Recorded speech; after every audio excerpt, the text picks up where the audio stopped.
Mashhur ingliz yozuvchisi Jane Austen qalamiga mansub Andisha va g'urur romani o'z davrining eng mashhur romantik asarlaridan biri edi. Ushbu asar dastlab anonim tarzda nashr qilingan. Roman voqealari 19-asr boshlarida Angliyadagi qishloq hududlarda sodir bo'ladi. 5 ta qizni o'stirayotgan Bennetlar oilasi bo'y yetib qolgan qizlari Jane va Elizabethni boy xonadonga uzatishga qaror qiladilar. Ayni shu davrda qishloqqa Mr. Bingley va Mr. Darcy ismli yigitlar ko'chib keladi. Ushbu ikki yigit o'z davrida ko'zga ko'ringan boy xonadon vakillari edi. Mr. Bingley Bennetlar oilasining to'ng'ich qizi Jane'ga ko'ngil qo'yadi va unga turmushga chiqish taklifini beradi.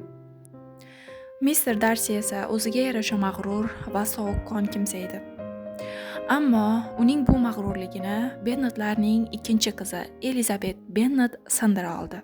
Ya'ni Mr. Darcy uni bir ko'rishdayoq yaxshi ko'rib qoladi va asar davomida Elizabethga bir qancha yaxshiliklar qiladi.